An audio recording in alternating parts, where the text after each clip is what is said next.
দেখছেন Kolkata TV good morning Kolkata নিয়ে আপনাদের সঙ্গে রয়েছে ভাস্বতী। আর ভাস্বতীর সঙ্গে গুড মর্নিং কলকাতায় রয়েছে আমি অভি।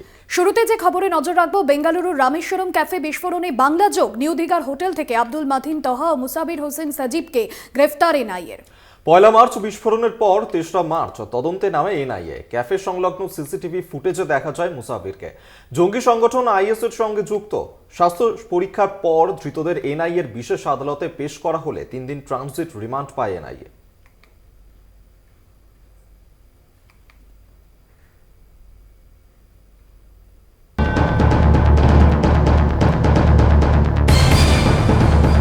বেঙ্গালুরু রামেশ্বরম ক্যাফেতে বিস্ফোরণ, যার নেপথ্যে আইএসআইএসের ভারতীয় মডিউল এআই হিন্দের হাত দেখতে পাচ্ছে কেন্দ্রীয় এজেন্সি। বিস্ফোরণের পর 2 অভিযুক্ত একাধিকবার ঠিকানা বদল করে বাংলায় এসে পৌঁছয়। নাম বদল করে ভুয়ো পরিচয় নিয়ে থাকতে শুরু করে। মোহাম্মদ জুনেইদ সাইদ এই নামে আত্মগোপন করে অভিযুক্ত সাজিদ। ভুয়ো আধার কার্ড বানিয়ে বিঘ্নেশ নাম নেয় আব্দুল মতিন।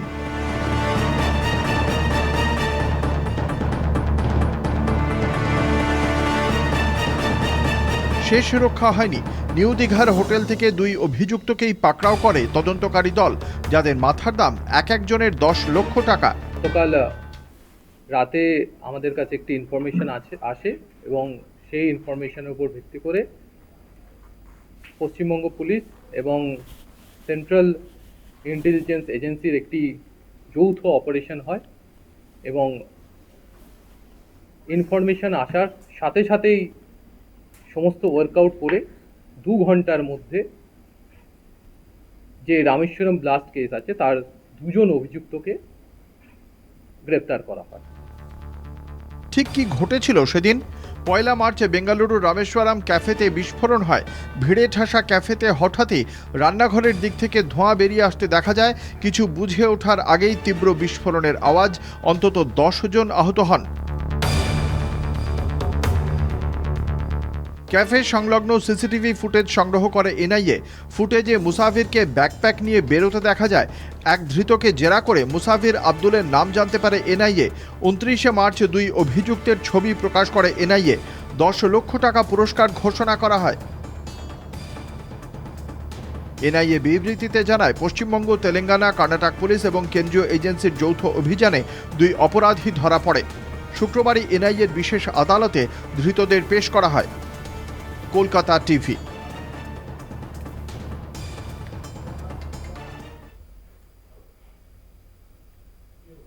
বেঙ্গালুরুর রামেশ্বরম ক্যাফে বিস্ফোরণ কাণ্ড, বাংলা থেকে গ্রেফতার 2 অভিযুক্ত। জানিয়ে তুঙ্গে তরচা রাজ্য সরকারকে নিশানা শুভেন্দু অধিকারীর। পাল্টা কেন্দ্রকে তোপ মমতার। এক্স স্যান্ডেলে পোস্টে সরব কুণাল ঘোষ, অমিত মালব্য। ধৃতদের জঙ্গি যোগ জিজ্ঞাসাবাদ তদন্তকারীদের।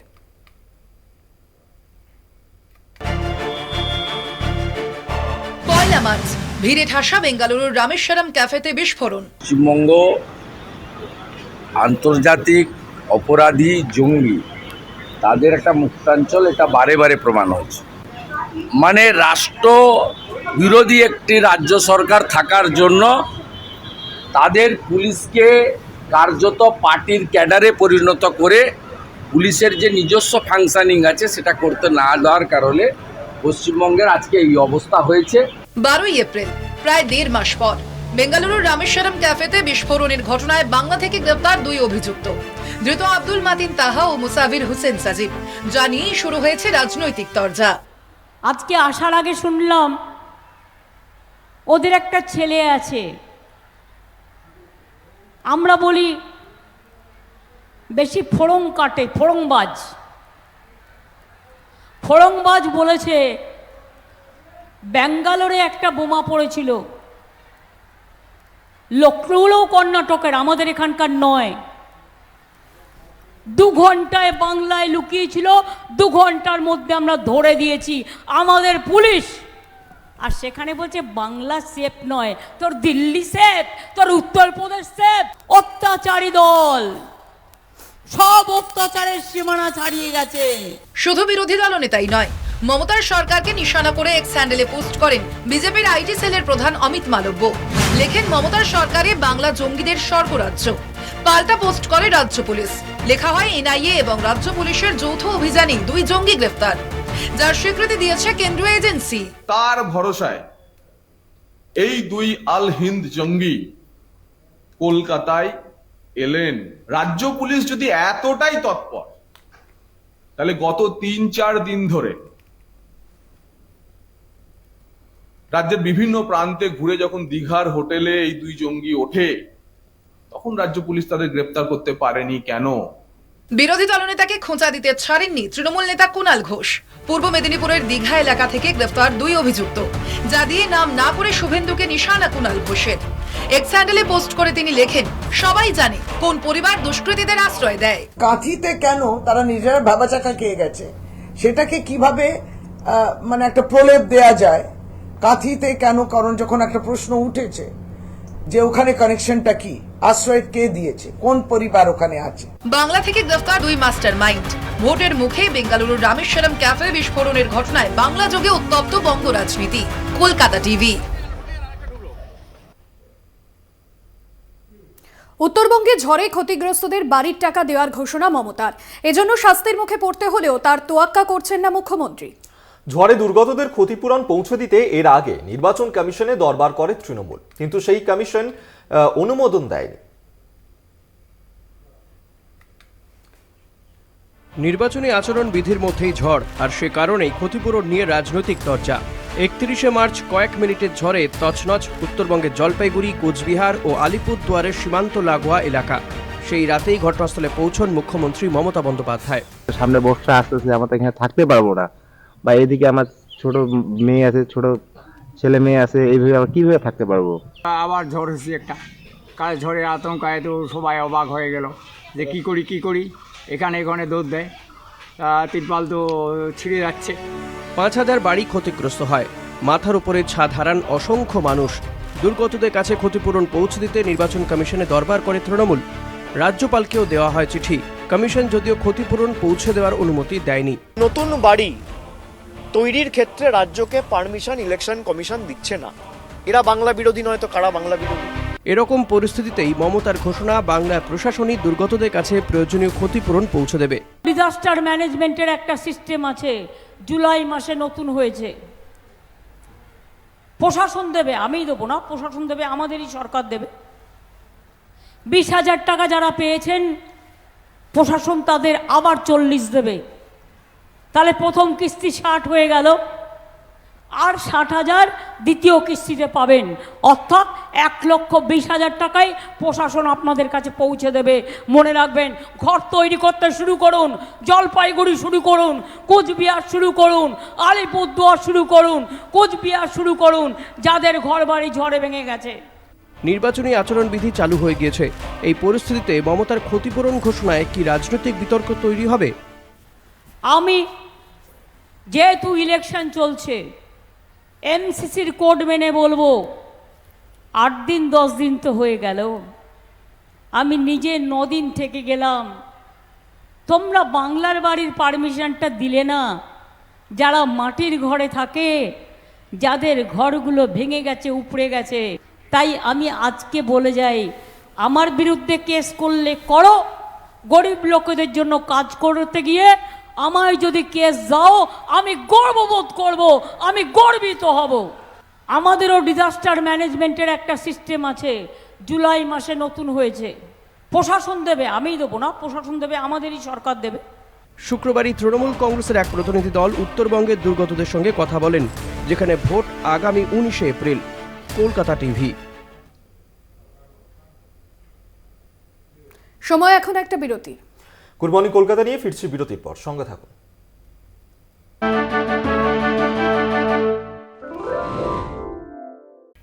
ফিরে এলাম বিরতির পর। আর এবার যে খবরে নজর রাখবো, লোকসভা ভোটের মুখে দিল্লিতে রাষ্ট্রপতি শাসন জারির আশঙ্কা করছে আম আদমি পার্টি।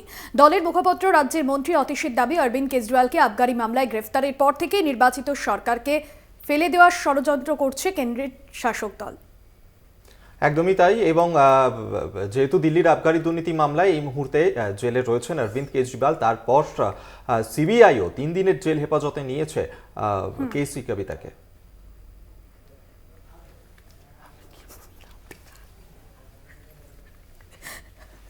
আবগারি কেলেঙ্কারি তদন্তে দিল্লির মুখ্যমন্ত্রী অরবিন্দ কেজরিওয়ালকে গ্রেফতার করে ইডি। শীর্ষ আদালতে তার জামিন খারিজ হয়েছে। বর্তমানে তিহার জেলে বন্দী দিল্লির মুখ্যমন্ত্রী।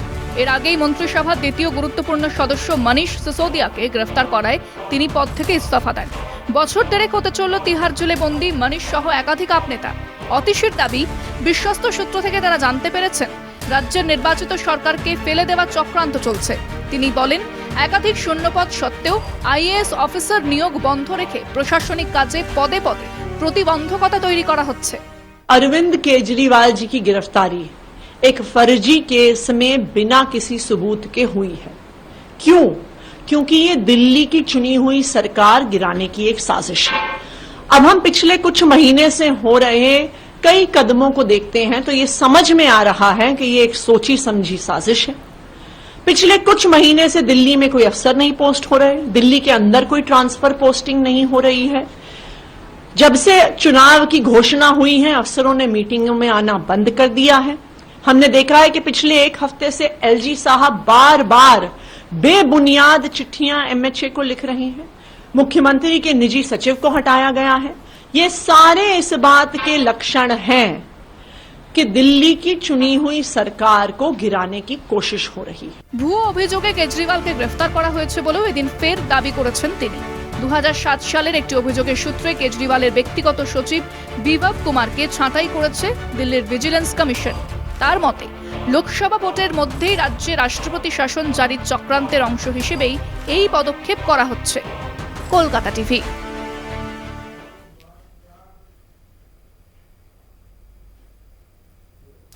মোদির জমানায় বিপর্যস্ত দেশ। বৃহস্পতিবার এভাবেই কেন্দ্রের বিরুদ্ধে গর্জে উঠল দেশ বাঁচাও গণমঞ্চ। নো ভোট টু বিজেপি স্লোগানকে সামনে রেখে সভা করলেন বুদ্ধিজীবীরা। আমাদের রাজ্য হচ্ছে বিদ্যাসাগরের রাজ্য, আমাদের রাজ্য হচ্ছে রামমোহনের রাজ্য, রবীন্দ্রনাথের রাজ্য। আমাদের মেয়েরা এগিয়ে যাবে, আমাদের রাজ্যের মুখ্যমন্ত্রী একজন মহিলা। দেশ বাঁচাও গণমঞ্চ থেকে মোদি হটাও গণতন্ত্র বাঁচাও বার্তা দিয়ে হাওড়ায় বুদ্ধিজীবীদের সভা। সভায় উপস্থিত ছিলেন সঙ্গীত শিল্পী সৈকত মিত্র, সমাজকর্মী অধ্যাপক অনন্যা চক্রবর্তী, অভিনেতা বিভান ঘোষ, প্রাক্তন বাম নেতা সমীর পুততুণ্ড, কিষাণ ক্ষেত মজদুর সমিতির সভাপতি পূর্ণেন্দু বসু এবং কবি প্রসূন ভৌমিক সহ বিশিষ্টরা। এদিনের অনুষ্ঠানে হাজির ছিলেন সাংসদ ও আইএনটিটিউসির সর্বভারতীয় সভানেত্রী দোলা সেন ও হাওড়া তৃণমূল প্রার্থী প্রসূন বন্দ্যোপাধ্যায়।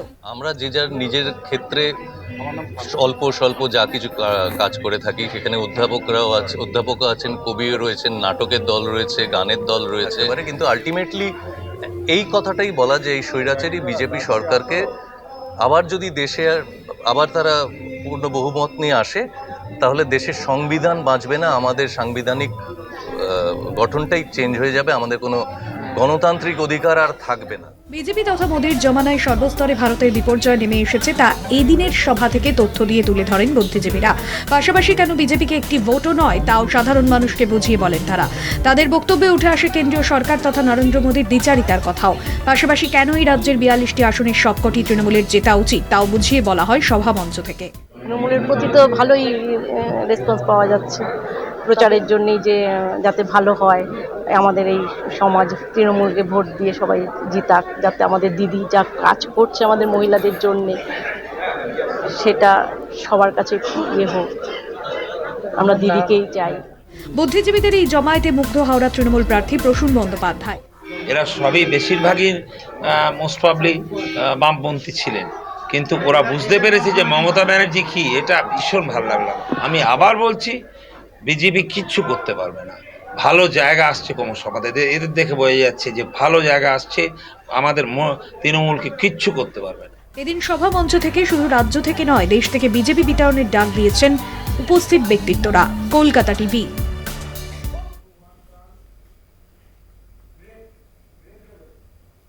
গুড মর্নিং কলকাতায়, সময় এখন একটা বিরতি। ফিরছি বিরতির পর, সঙ্গে থাকুন।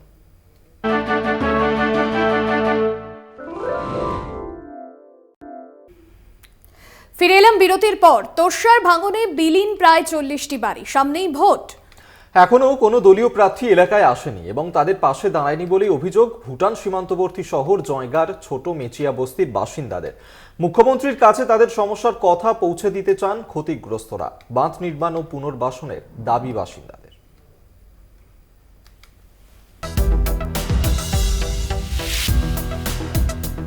এভাবেই ভেঙেছে ঘর, ভেঙেছে স্বপ্ন।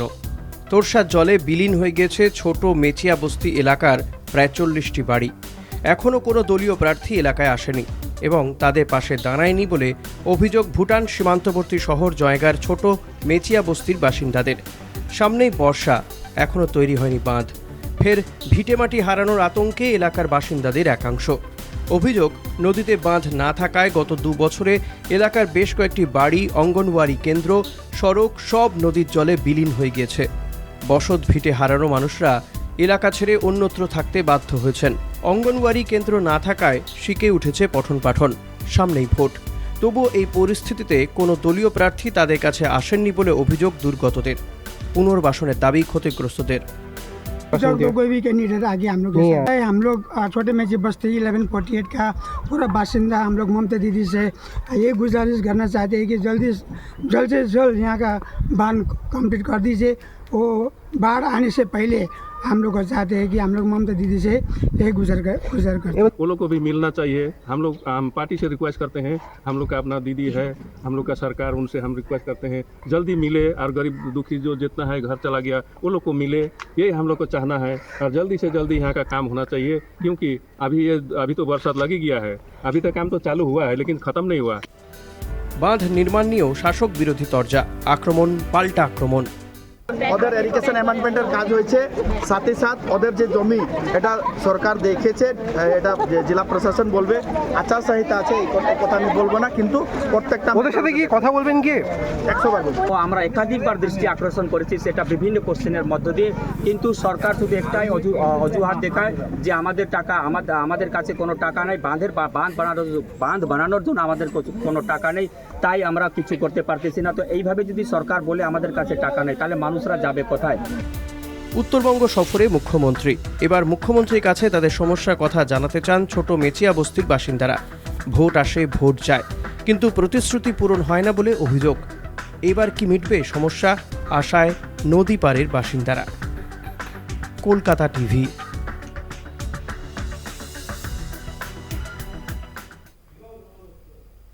গুড মর্নিং কলকাতা, এখনকার মতো এই পর্যন্তই। দেখতে থাকুন কলকাতা টিভি, রাত দিন 7 দিন।